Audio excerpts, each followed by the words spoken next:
We begin tonight in Delaware. That's where Hunter Biden has been found guilty of 3 felony charges.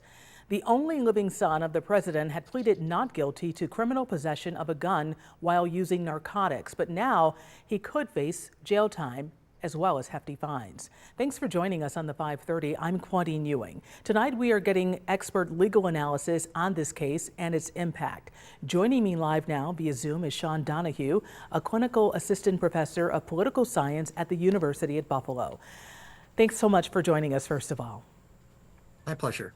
This is an obvious distraction for President Biden's campaign. Do voters really put a lot of stock in this case when it comes to who is going to run the country? Well, that remains to be seen because we are really in uncharted territory. We had never seen the child of a current president being charged with a crime, let alone being convicted.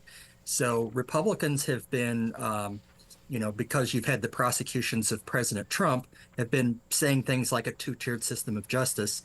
And, now that kind of takes a little bit of the wind out of those sails with the Biden Justice Department actually prosecuting and convicting the president's son.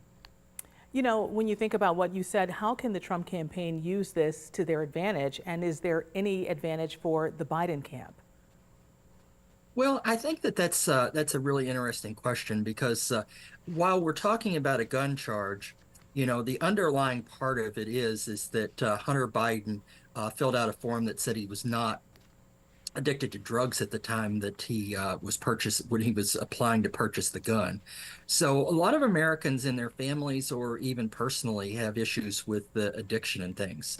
So that makes it a little bit trickier of an issue as far as how the Trump campaign might use it. But, we've seen that the Trump campaign and Trump himself have been going after the Biden family, including Hunter Biden, for quite a while. When we look at the two cases, and you did allude to this, the Trump hush money trial, now Hunter Biden's gun possession case while being addicted to drugs, we're talking about a double conviction, both sides, and never has this been the case, right, for a former president or a sitting president's child. How can each side handle this before the American people? What will we see? Well, I think that the Biden folks are going to say that this is more of a family matter, that Hunter Biden does not have any role in the Biden administration. While I think that you're going to see if we have a debate in the next couple of weeks between Biden and Trump, you've already seen President Biden, Vice President Harris, and a lot of Democrats referring to Donald Trump as a convicted felon.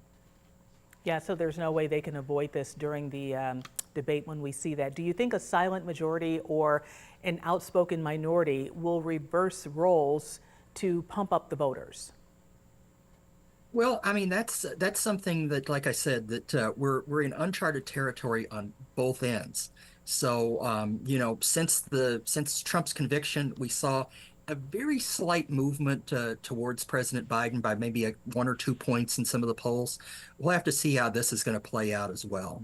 It's going to be very interesting. Sean Donahue, clinical assistant professor of political science at the University at Buffalo. We want to thank you so much for joining us, and I'm sure we'll be speaking with you as we get closer and closer to November.